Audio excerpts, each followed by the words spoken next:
I'm Shane Nyland, and my co-host is Blake Musser. And these stories you're about to hear are from Weapons Company, 2nd Battalion, 4th Marines, 1st Marine Division, about the events surrounding and directly from the mouths of the people who were in Ramadi, 2004.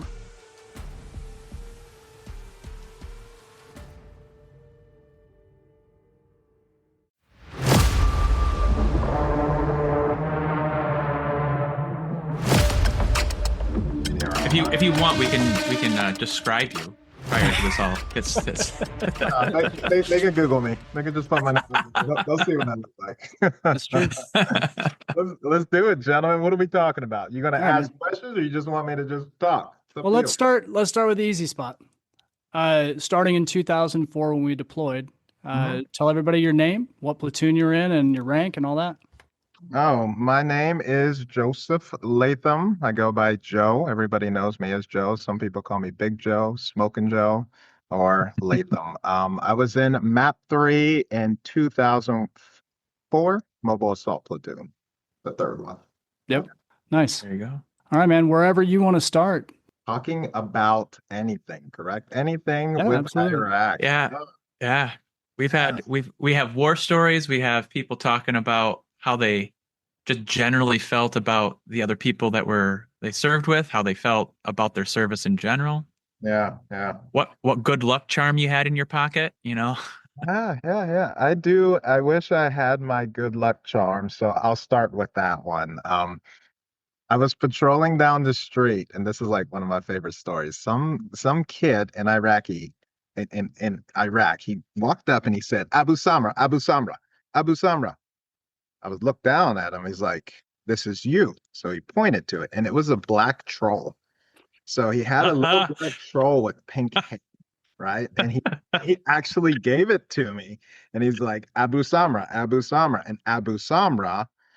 Hopefully my memory serves me right. That means black man or black guy. It could be the N-word. I don't know what it means, but it meant something to my race. He handed me this, like, them naked belly trolls with the man. Yeah.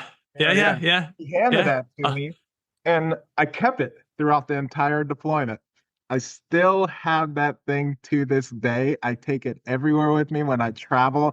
That is ultimately my number one good luck charm because I feel it protected me while I was there. And I love that thing. I wish I could show it to you. I don't have it with me. I'll text you guys a picture of it. But it's in my travel bag. You know how you have like a pack that you travel with? Yeah. It just stays there. That's amazing. Yeah. So that was my good luck charm. I've had it since 2004. I just felt it's protected me everywhere. I think it was like in my drop pouch the entire deployment. Then after that, I was like, oh yeah, I still have this thing. I'm keeping it. So yeah, it's my good luck charm. Well, it worked, man. You made it out. So I did make it out. I got lucky. It's weird. While I was there, I felt that I was just going to die. I don't know if you guys had the same feeling, but I didn't think I was going to come back home. Agreed. Yeah. I had no inclination of coming back. I had no thought of it the entire time. I think the only time that I was scared during that deployment was the last 2 weeks that we were there, because then that we were actually able to come back, I was like, oh my goodness, this is real. I'm going to make it through this. Other than that, it felt like, I don't know, it kind of felt like suicide, but an honorable way, like an honorable death that I was just going into. I prepared myself for it. I was like, I ain't coming back. I remember celebrating. I don't know if you guys were on the same C-130 as me. I think you were.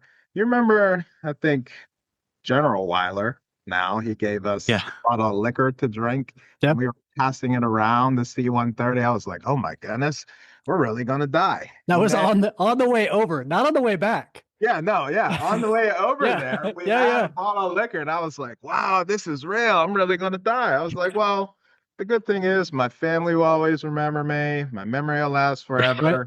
I'll be a hero. You think about those Spartans. It's like, come back on your shield. You know what I mean? That's Oh yeah. That's what I was thinking of the entire time. Drinking that bottle made it more real for me. And then when the C-130, like, I guess it dove into Iraq, into the base, and we were like Mhm. all leaning to our side as we're going down, I was like, oh my goodness. That was it. After that moment, I don't think I was scared anymore. I was just like prepared to die the entire time. Yeah, you're talking about the C-130 leaning in. So you flew up from Kuwait to Al Assad. We didn't do that. Me and Blake drove up in the convoy to take all the vehicles up. So you didn't drive up, you came in on the C-130?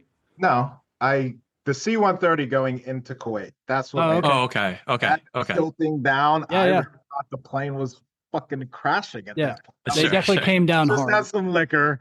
The plane is about to crash. Then the plane leveled out. I was like, all right, I'm not going to be scared like that anymore. I'm ready to die. Because Well, that moment, I really thought, I was like, the plane's crashing. You know what I now mean? to be fair, we Mhm. landed 3 times with a broken plane, with fuel and oil leaking out of those engines.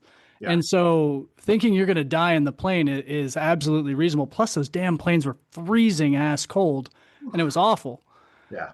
It's not like you were flying commercial where it's all nice. Like, no, you're sitting on cargo nets wedged in, and you're a big dude. I wasn't a big dude. We were like still wedged in as small as possible, Yeah. all full combat gear. I don't know who you're going to fight in the middle of the plane, but we were wearing all of our gear and fucking trying to read magazines like while you're sitting there. Yeah, just hanging out and doing a lot of thinking and reflecting. And I guess the drinks helped, but I figured I was like, that wasn't that sanitary, right? We're all Yeah, just down true. Yeah, it's true. about on liquor, right? Passing it around, but that was a great experience. I think that experience started me out like prepared for that deployment, and then after that, obviously, April 6th happened. Was it April 6th to 5th? I don't remember. It's all a real blur to me. Yeah. So, I mean, if you're talking about the first Battle of Ramadi, the Mhm. official start was April 6th. I mean, technically, a lot of people looked at it as April 4th because the first insurgents moved in and the first sort of pop off ambushes happened. There was a couple of guys wounded from Echo Company, and then Yeah. Morris got killed. I mean, technically, he got hit on the 4th and died on the 5th. And then the 6th was when everything popped off. Yeah. Okay. So yeah, on the 6th, I remember being in the back of a high back with Mackenzie. He Yeah. was my dog. I call him Crazy Cracker. That's Hmm. just a relationship that we had at the time. Hmm. We were in the back of a Humvee. We went down this road, and It's a as we good were, description of Mackenzie. yeah, right, yeah, white guy. As we were going down the road, I just remember that there was a tree in the way. So all of a sudden, we couldn't maneuver our vehicles anymore. And then I heard a distinct sound that I've never heard before, and that was bullets flying over my head. So I'm used Hmm. to being on the range and them going away from me. And I Right. was like, Kenzie, what the hell is that? He's like, I don't know. It sounds like bees or something, something zipping. And then once he said it and he verbalized it, it like registered in our brains. It's like, we're being shot at right now. He's like, get down. So we got down, obviously. And then Lashard, he was our vehicle I commander. was going to say, who else was in that high back, man? Yeah. Our driver was Neil. It was me and Mackenzie in the back seat, and Lashard was in the front seat. And And did you have an upgunner in your high back, or were you guys just all packed in riding? No, it was just me and Mackenzie at Hmm. that time. Yeah. There was other vehicles spaced out, but in that specific vehicle, it was just Yeah. me and him and Lashard. And I don't know if you talked to Lashard, but we call him the Frenchman because he's the only black guy I've ever met that speaks French. He was just like, Latham, I see him, let's go. So he just takes off running. Conde takes off running. Hmm. Mackenzie takes off running. And obviously, I was like, well, this is it for me. I put a cigarette in, I lit my cigarette, and then I jumped out of the high back. So that was my first firefight, was that day where I decided to light a cigarette and then go after the enemy. So since then, everybody from my platoon knew that anytime that we got shot at, I was putting in a cigarette. Or I actually engaged with the enemy. Nice. Mm-hmm. Now, as I remember the story, Conde was running down the street and got shot in the shoulder. and Mackenzie was right there with him. And I imagine you were nearby, just given what you're saying. I was a little bit behind them because I had a delay. There was a pause where I had to light my cigarettes. So Yeah. they were probably about 50 meters in front of me. It was me, Shelton behind them. I think Mhm. Cox actually caught up to them, and me and Vigil. Us three Nice. were together. And then, of course, we started to formulate teams to bound forward on the enemy. But Mackenzie, Cox, and Conde, they were so far in front of us. Like they weren't bounding. It's like they were just running and shooting at the Yeah. enemy. Yeah. Now, maybe you don't remember all the overarching details, but I'll ask because this is, again, these are the things that I remember. And I've read a bunch about this and wrote myself some notes because just in preparation to talk about it.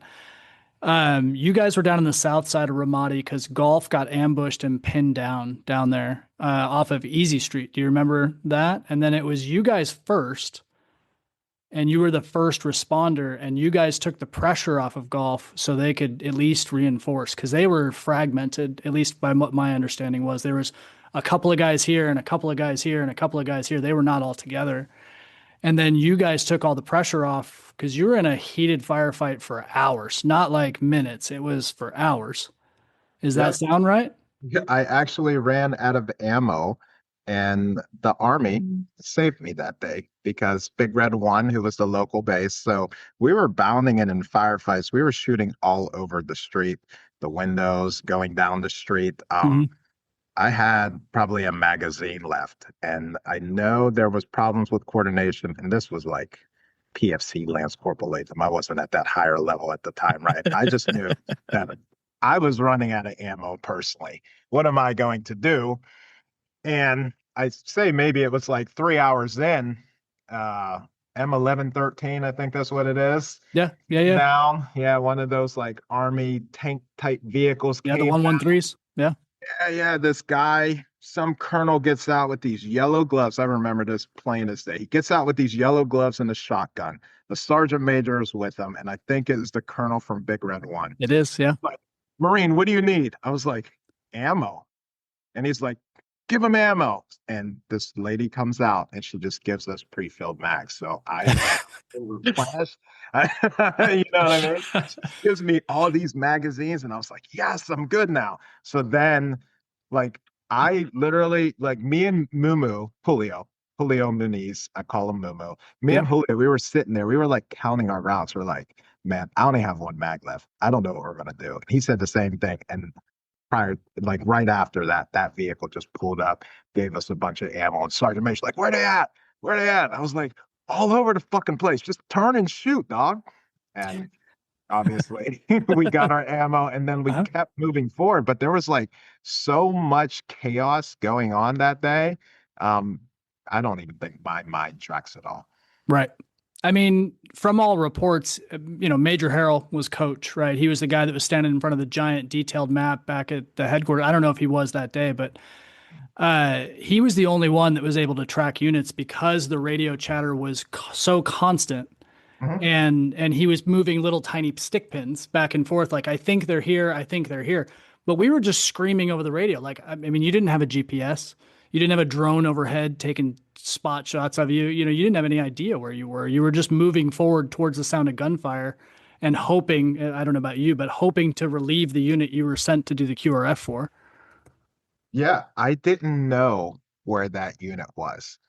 I knew where there were a couple people were at because, of course, all I seen and I was looking for, I was in the back of a vehicle. I knew we were going to go help somebody. Yep. It was an emergency, and then all of a sudden we're getting contact. So then my mind goes back to like SOI infantry tactics, take down the enemy. So we're just hopping out of the vehicle. We're taking down enemy, and then there's more enemy. So then we're taking down more enemy. And then all of a sudden we see a Marine like, I need help. I need help. And I remember that day there was a Kevlar, one of our Kevlars filled with blood. Yep. And somebody's like, he got shot in the head. Take his Kevlar. I was like, where is the body at? It was like it went in another vehicle. It was so much chaos. I have no idea what was going on or the coordination aspect of it at all. You know what I mean? I was just there. picking off targets or suppressing whenever I could at the time. Yeah, it seemed to me, especially on that day, that there was an endless supply of enemy. Like there was, vehicles driving on streets that were, blocks away and dropping off as many fighters as could fit in a truck or in a car or in an ambulance. We saw that too, where ambulances would pull up and 30 dudes would jump out of the back and like just an insane amount of people. Do you have any idea of how many enemy you ended up seeing that day or no? A lot. I just know, I remember myself and Shelton, we were bounding together. And I think the fog of war that Shelton had at the time, me and him were arguing with one another because he's like, I don't see anybody. I was like, Shelton, right fucking there in that window. And so I'm shooting pop shots. And Shelton's like, I don't see him. Because of course he was like worried about engaging. Like Yeah. he wanted to see the enemy before he engaged them. You know Right. what I mean?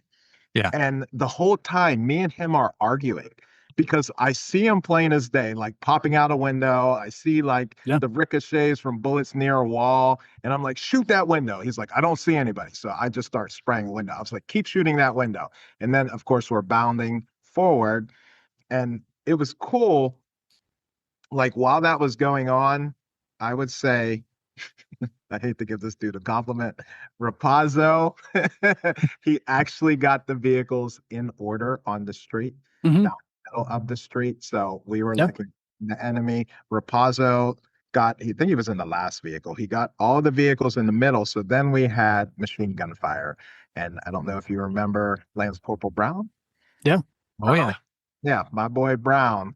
Him and Kelly started raising hell with Mark 19s.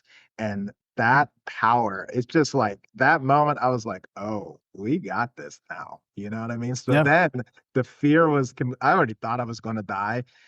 The fear was completely gone. So then I wasn't like, I was doing like SOI bounding, but then I turned into like a Navy SEAL. You know what I mean? I was just Right. like coasting down the street. You know what I mean? Because I felt like I had so much protection beside me because Brown and Kelly were like ripping things up with the Mark 19. So they'd like start exploding on a wall at a building. And then I just like turn, aim towards that building, and somebody would pop out and we'd be able to pick them off.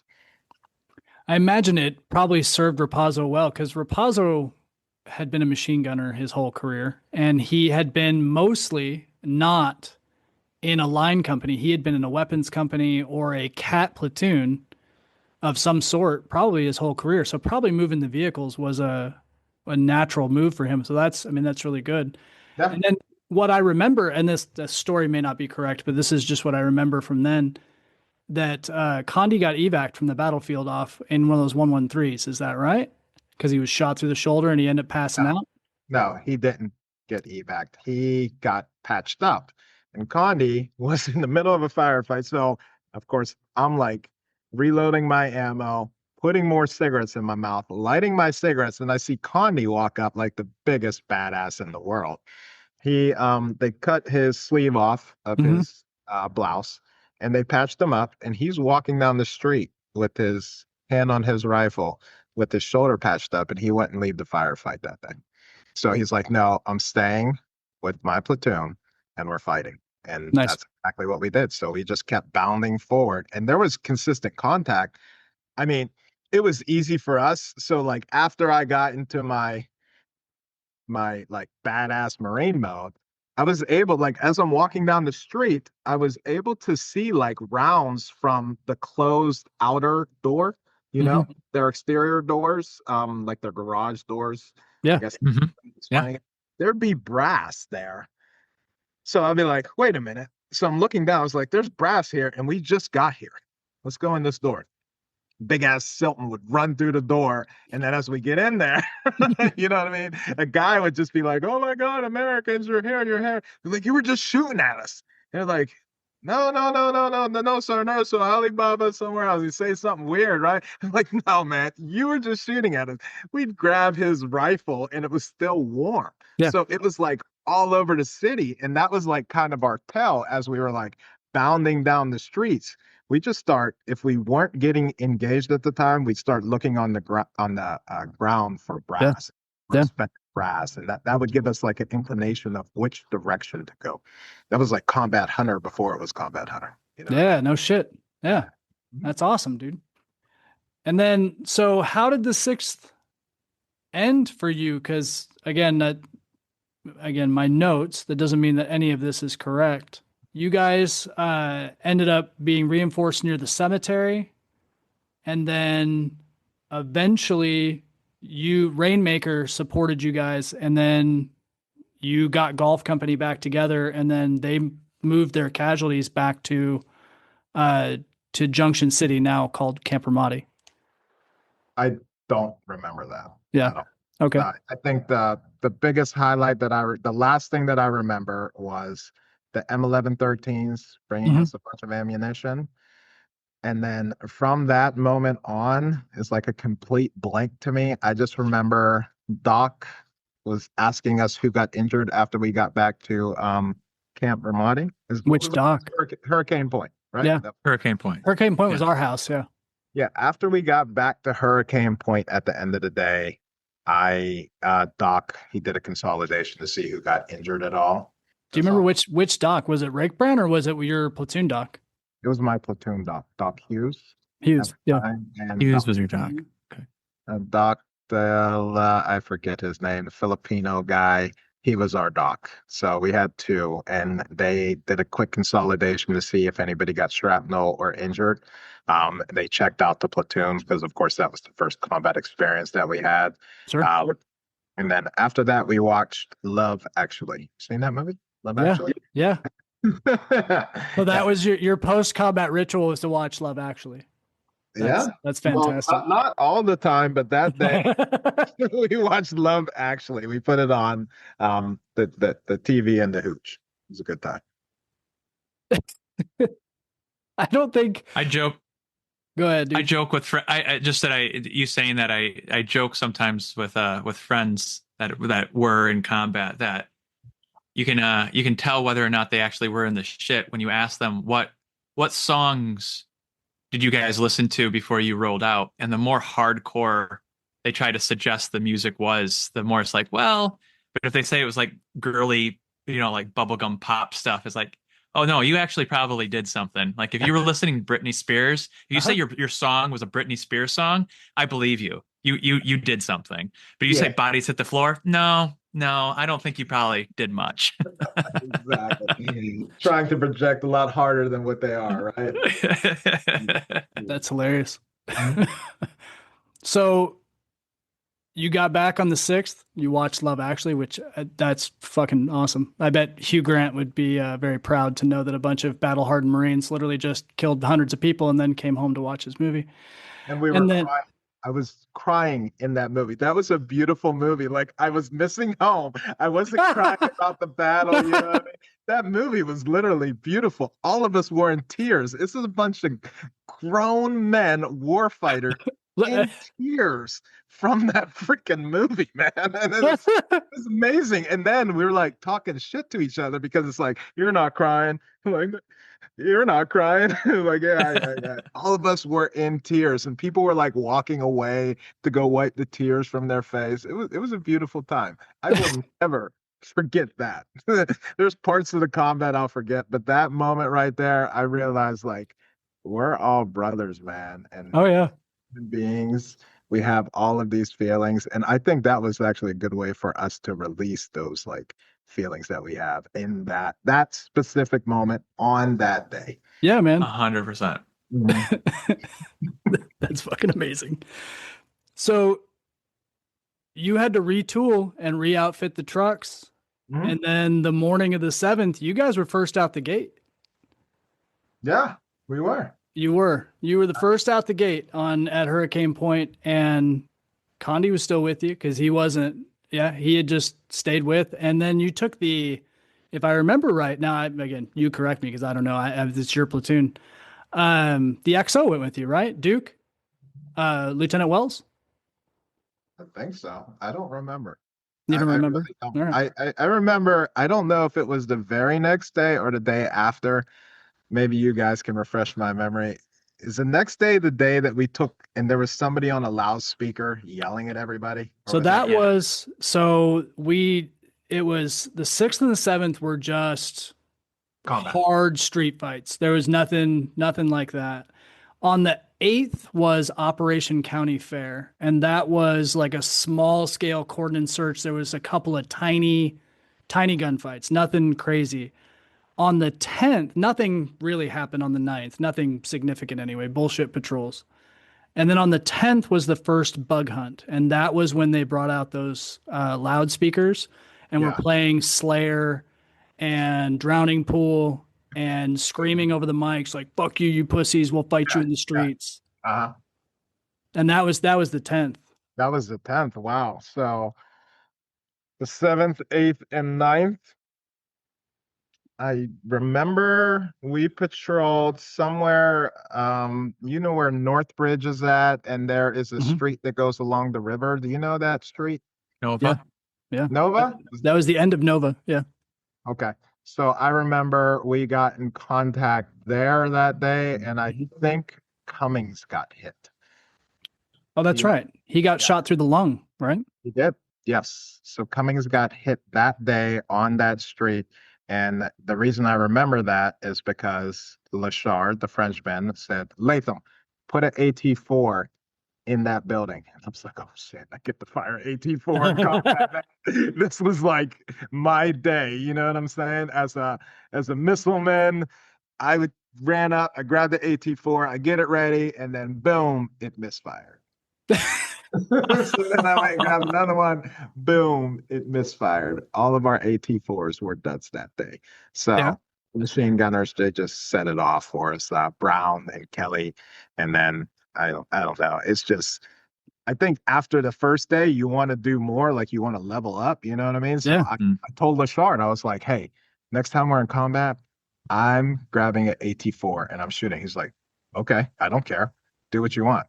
So that was the very first thing that I did. I went to go grab an AT4 and they were both duds. So I wasn't like, I don't know. I was saddened because I just had to shoot with my rifle and it's like, you know, and it's like We had did some of the this same thing. yesterday. We had a couple of AT4 duds, and I think if I remember when we looked back at the manufacture dates, it was like 1991 or some shit. Like they were super old AT4s Yeah. that had been recertified. I don't even know what they do. Do they open the box and like, yeah, they smell good. Who gives a fuck? Like they don't do anything. They don't take them apart. Exactly. Yeah, it doesn't make sense to me because I fired new AT4s after I've been in the Marine Corps for a while, right? Yeah. Like later on training, and they come in this like foil, this wrapper, Right. Yep. like airtight. But these ones that we had, they were all They're an big. old wood box. Yeah. One of them, I couldn't get the sight to open up. You know, you hit the sight, it opens up, and I was like, I don't even need that, man. Let me put this on my shoulder Just wig it. and fire it off. But it didn't work. So The real question though is, did you eventually get to fire one off? yes, I did. Okay. Later on, I did fire one off, and more importantly, I got to fire a javelin. Oh, yeah. Oh, Tell me that, man. 'Cause nice. The Yeah, AT4 well, I was is just gonna cool, say, but what the was your? firing a fucking javelin is a big deal, especially in combat. We actually had a javelin dump while we were there, where we got to fire a bunch of javelins. But Mackenzie, he got to fire the very first javelin at a VBIED. Mhm. So it was parked on the side of the road, and I think they were going to have a tow blow it up or EOD come out to blow up the IED. But Gunner Drake was there. He came up with us, and he said, "Yeah, we're just going to shoot a javelin at it." So I was Mackenzie's A gunner.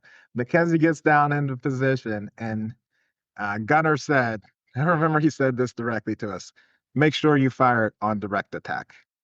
Mackenzie and I said, we're going to die. We're firing this motherfucker on top attack. So top attack's where it goes up in the air and then it comes down, right?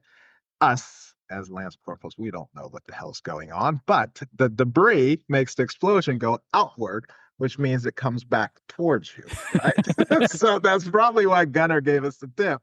Make sure you fire it on direct attack, so when the explosion happens, it goes away from us. Mackenzie's like, I got you, dog. Let's go. He ripped it up on top attack in the engine of that vehicle.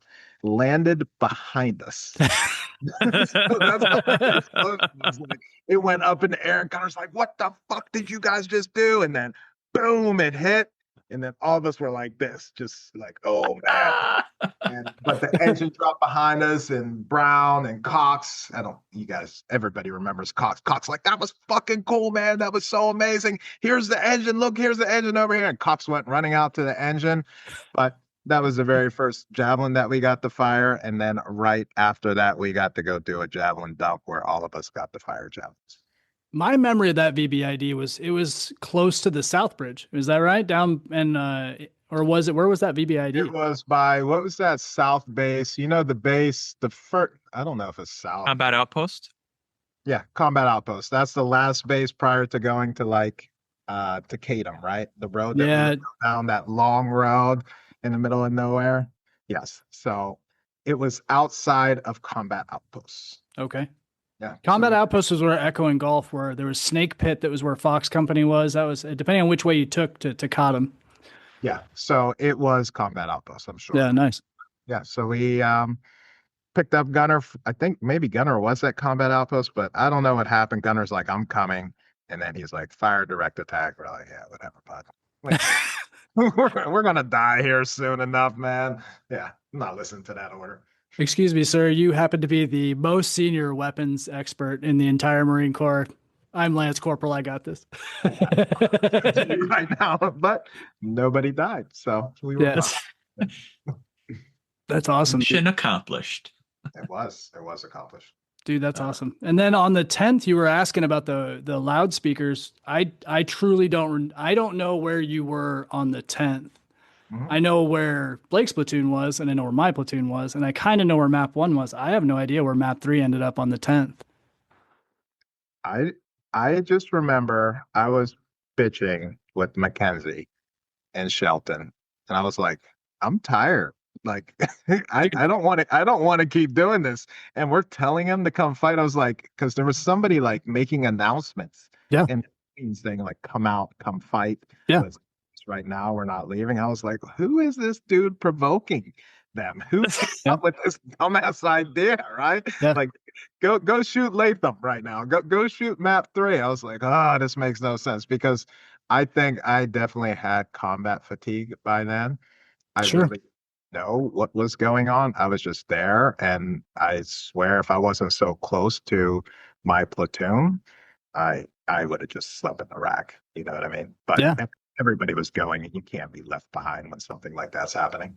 Yeah, those particular days from the 5th to the 10th, I don't know that I slept more than an hour or two a day. Like, it just, we, especially as the mobile assault platoons and Rainmaker and Sledgehammer, being the QRF of the battalion, our op tempo was so high that you were like, "Oh yeah, okay, I'm second out the gate. I'm third out the gate. I'm definitely not going to. I can just put on my boots and go to sleep."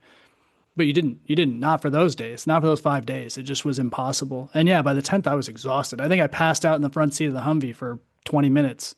Yeah. And then heard those stupid ass speakers. And I was like, okay, well, I guess we're getting into another gunfight. Exactly. Yeah, that was, that's a good way to start off our deployment with some combat right there, right? So what's the next thing you remember after that? I just remember some random days while we were there, just hanging out with the platoon. Days that I almost died, days that we were able to engage the enemy, and just some fun. So I think I will start with pretty cool story. Me and Mackenzie, we were on North Bridge. Yeah. And I think you guys were the QRF for that. I was on North Bridge, and Lance Corporal on post. It was a night post. I was tired. I had my Kevlar off. I had my flak jacket off. So me and Mackenzie, we're taking turns smoking cigarettes. One person's looking on guard. One person's like down there smoking cigarettes. There was a 240 up there, a javelin, and obviously we had our rifles and some smoke. And I remember it was at night. And usually when I say, "What the fuck was that?" something bad happens afterwards, right? So there was these flashes off in the distance at night, and I was like, "What the fuck was that?" And then all of a sudden, mortar rounds struck Camp Blue Diamond. Mm-hmm. So it was his turn to smoke. So I was like actually looking. He called it in. I think it was a corporal at the time. He called it in and it was like, did you see where it came from? They said, yes. They said, engage. So I get on a 240 and I just start ripping up this certain area in the darkness, right?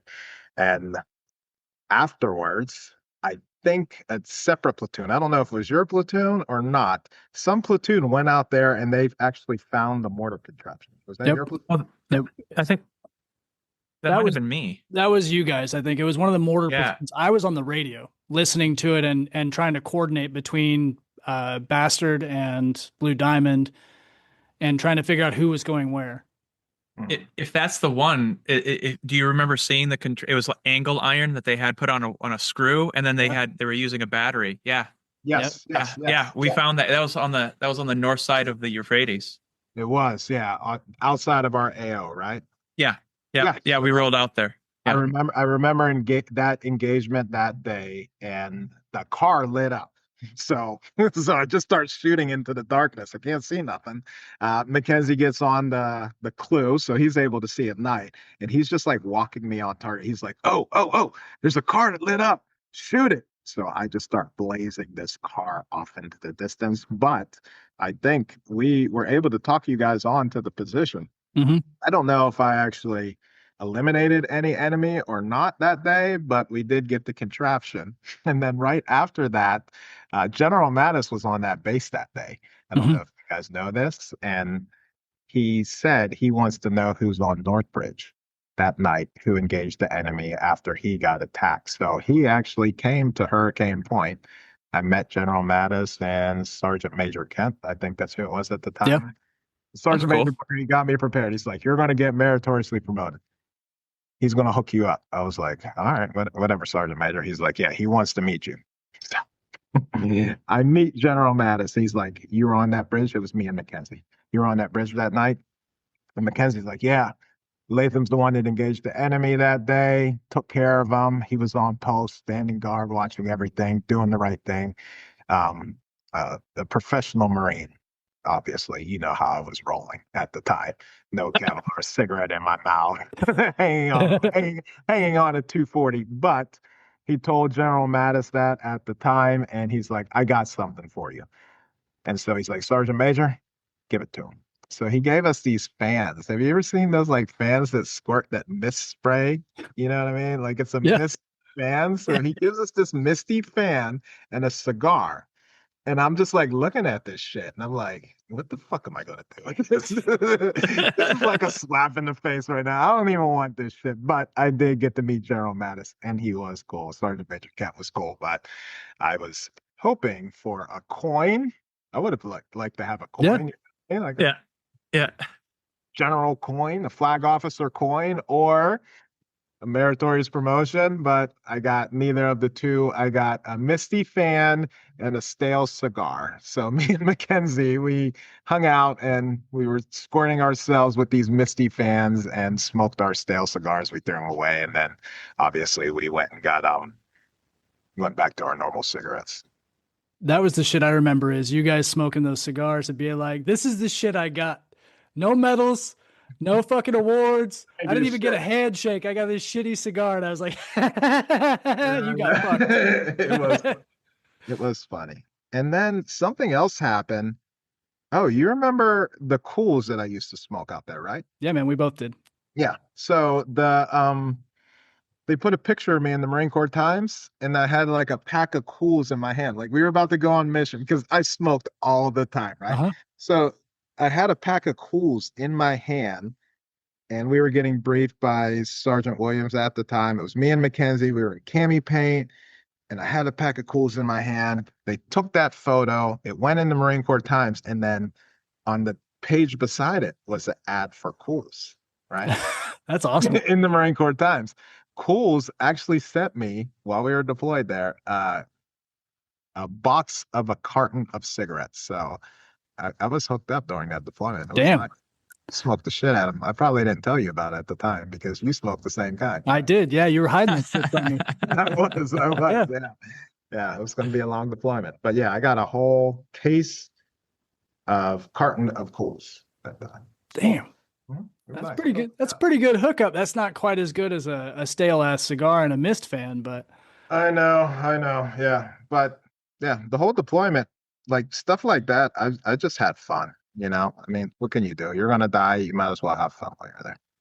yeah. In It's so Northridge, a lot of things happened during that time frame. You remember when we got uh uh ACOGs in the Oh middle of yeah. that deployment Oh yeah. that were not zeroed? And I've Hmm. never shot from an ACOG before, but I felt like I was a sniper on the post while we were Uh-huh. this is funny. While we were on post, right after I got this RCO or ACOG, um, a call comes on the radio. Any male wearing black, you're clear to engage, right? Hmm. So Sniper Latham up there with his now scope on his rifle is just sitting there trying to pick off people, right? So I was clear to engage this guy in black. I see this guy in black coming down the road, and I'm like, I got him. Whew. Man, I completely missed this guy. This guy, he didn't even know I was shooting at him. That's how bad I was missing with this RCO on my rifle. Because of course it wasn't zeroed. I've never utilized it before. Yeah. I didn't know about this. What's that line? Is it a Stadia line in it? Yes. Forget the Yep. name. I didn't know about that Yeah. and lining it up to the shoulders, right? They're just like, here. I was like, oh yeah, I'm a sniper now. It's gonna work the same. I literally took it off and I was able to engage somebody with my iron sights better than hitting them with that ACOG on. I find that hilarious. That is pretty fucking hilarious. Good time. Good time. So yeah, the deployment was full of things like that. I'm trying to think of the other memories I have. The other memories I have with you are dodgeball and chasing you around with a pigeon Yeah. and you sharing some of your illicit triple X material with me. And that's those are my memories. Those are my I mean, we interacted a lot because our hooches were right next to each other. But those are three of my favorite wartime Joe Latham memories.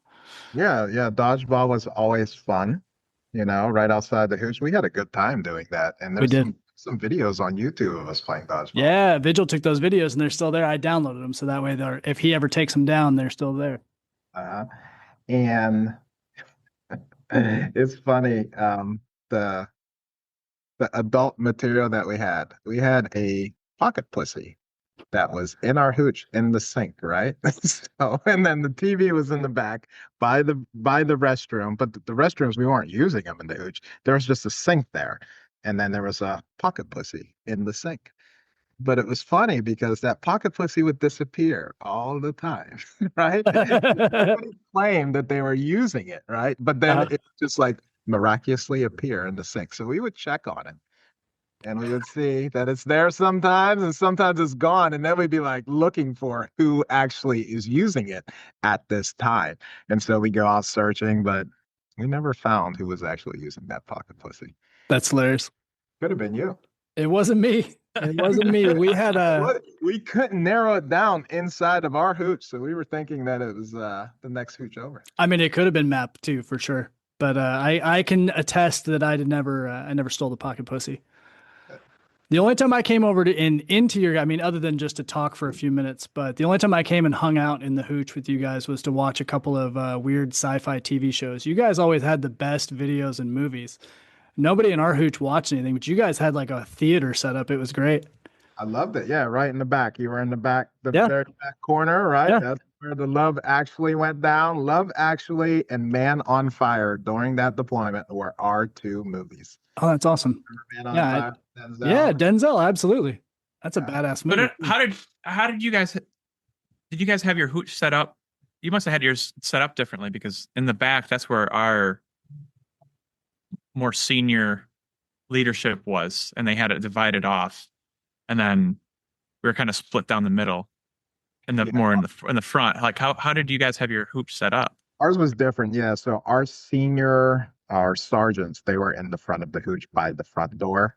And then Oh, guys were all the way in the back because they wanted to know what was going on, when it was going on, you know.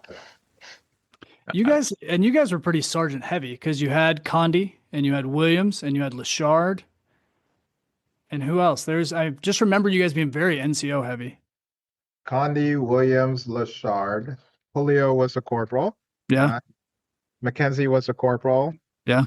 And I think that was it at the time. And then I think Vigil picked up corporal. Vigil picked up corporal. And then we had Corporal Ryan. Oh, that's right. That's right. He was in our platoon at the time. Is Corporal Ryan the one that cross-decked? He did. 3-5, and then he passed away during that deployment. Yeah, Ryan died in November. Is that right? I think it was in November of right after with 2-5 when he stayed with 2-5.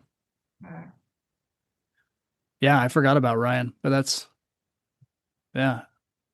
And then you guys had, was Rapazzo your platoon sergeant?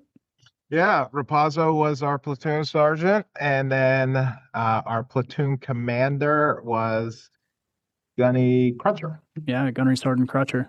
Mm-hmm. Yeah, who was like a spitting image of Jay-Z. He was, yeah. Yeah. Yeah, I love that platoon. I had like black sergeants, a black platoon commander. I was like in heaven. That is funny. I mean, not all the black guys were in one platoon, but you guys were definitely pretty much. You were a darker platoon than the rest. Yeah, we were, and I enjoyed it. I think that's like one of the reasons I stayed in, because they were all sergeants and they were like good mentors to me the whole time during that deployment, even leading up to the deployment, especially Conde. And then after Conde passed away, I decided I'm going to stay in. I'm not going to get out. Yeah, I think I hung out with you guys as much as I hung out with our platoon. The conversations that I would have with Conde were on a different mental level, which is one of the things that I appreciated the most about him. In our Okinawa deployment, we used to talk shit about him, call him Farrakhan and all kinds of other stuff and fuck with him.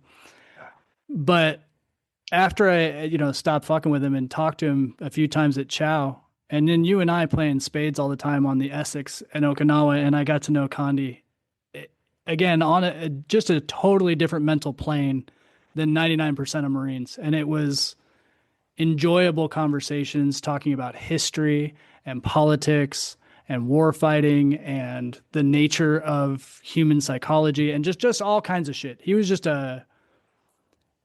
a well-rounded Renaissance man very early in his life because he was young.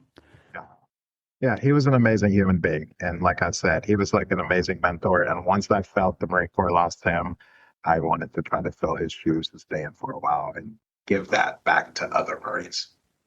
I mean, you're that way too. You're very cerebral as well. I mean, obviously, you're a doctor now, so you're very cerebral as well. But that's a good way to honor him, man. That really is. Yeah, thank you. I appreciate that, man. Yeah, Conde was a big hit. He really was. I remember. I mean, that at least for map 2 and 3. I know everybody had their separations, but I think our two platoons were so close just in intermixing the different peoples. And I think that was probably the only time that I teared up, even though we had lost Morris, and Morris was like a little brother to me playing cards and stuff like that. And I always hung out with him in the Hooch. I didn't tear up with Morris, even though I went through all his stuff and I saw his letters home. But when Conde, actually you told me that Conde got hit. You came over and told me. And you said, I don't think he's going to make it. And you kind of described the scene, and I'll let you do that now if you want to. If you don't want to, that's fine too. You don't need to relive it. But it's fine. I've gotten over that. But yes, I will describe that. And I don't even remember telling you. You did. You came over and you gave me a cigarette out of your pack, and we sat down in that front smoke pit right in front of my Hooch. Mm-hmm. And you said, I don't think he's going to make it. And you kind of described what had happened to him. And I do remember literally I think I just said fuck and shed like a tear. And I was like, this is a real loss. That was a real loss. That shit cut deep. Yeah. Yeah. I remember we were on watch all night long that night, prior to him passing away. And then we got in order to do another sweep. What's the main street, Michigan? Michigan. Yeah. Yeah, so we got an order from where we were at all night long. And we were like, all right, it's breakfast time. Let's go eat. Everybody was happy because we were about to go get breakfast. We got an order to go sweep Michigan one more time prior to returning to base.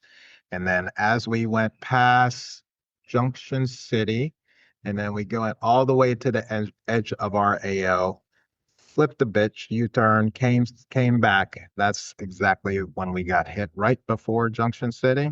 Yeah. IED going off on their vehicle. Piece of shrapnel went kind of like right between his eyebrows underneath his Kevlar. You remember how Conde used to always wear his Kevlar like leaned back a little bit? Yeah.